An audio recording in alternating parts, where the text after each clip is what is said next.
Assalamualaikum warahmatullahi wabarakatuh. Halo anak-anakku kelas 1 SD Hadijawa Wonorejo.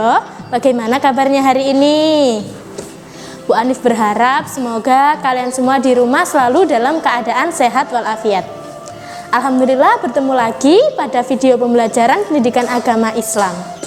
Nah, seperti biasa sebelum belajar anak-anak jangan lupa berdoa terlebih dahulu ya. Nah, anak-anak, pada video pembelajaran kali ini kita akan belajar tentang toharoh atau bersuci. Dalam agama Islam kita dianjurkan untuk selalu menjaga kebersihan. Nah, anak-anak, menjaga kebersihan itu penting ya bagi kita, karena menjaga kebersihan adalah sebagian dari iman. Sebelum beribadah kepada Allah, diri kita harus dalam keadaan suci dan bersih agar ibadah yang kita lakukan diterima oleh Allah Subhanahu wa Ta'ala. Nah, anak-anak, bersuci dalam agama Islam itu kita sebut dengan toharoh. Toharoh artinya menghilangkan hadas dan najis. Sekarang Bu Anif mau bertanya, tahukah anak-anak apa itu hadas?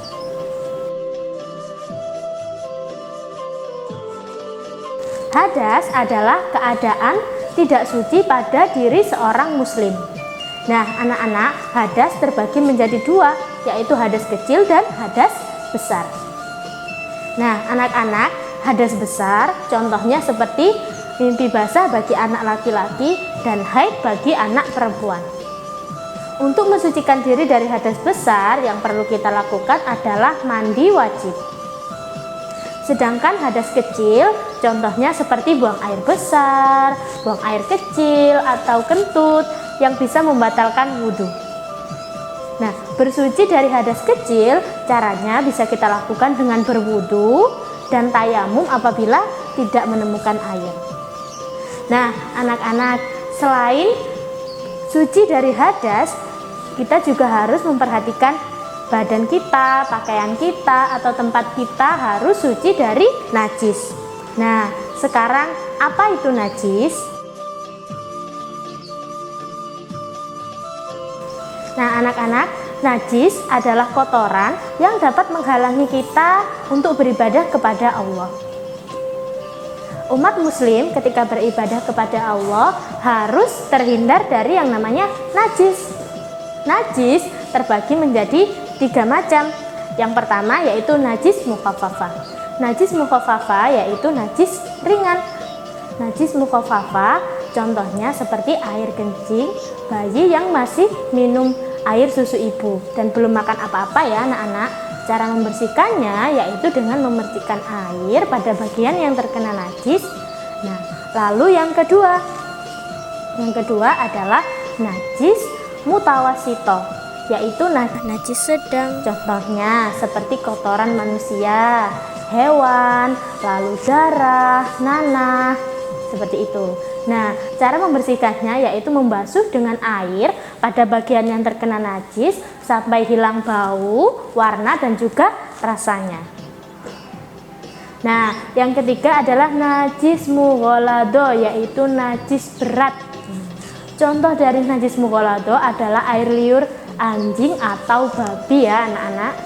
Nah, cara membersihkan najis mughalladho yaitu dengan membasuh dengan air sebanyak 7 kali dan salah satunya dicampur dengan tanah. Nah, anak-anak, itu tadi adalah macam-macam hadas dan juga najis ya.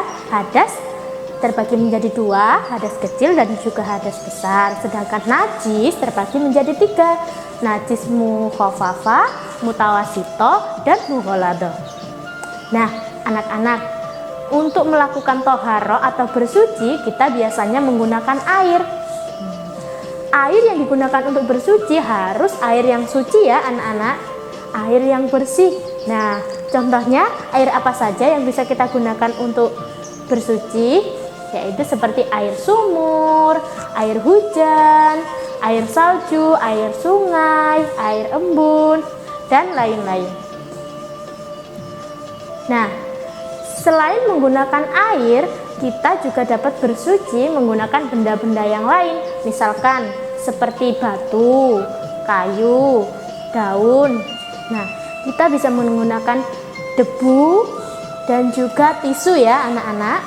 Nah, sekali lagi ya anak-anak, dalam Islam kita dianjurkan untuk selalu menjaga kebersihan. Kenapa kita harus menjaga kebersihan? Selain kebersihan adalah sebagian dari iman, nah ada manfaatnya teman-teman. Manfaat menjaga kebersihan ya, manfaat dari bersuci. Yang pertama, terhindar dari penyakit. Nah, kalau kita menjaga kebersihan tubuh kita, insya Allah kita akan terhindar dari penyakit. Yang kedua, terhindar dari bau. Nah, tubuh kita akan menjadi lebih wangi dan tidak bau.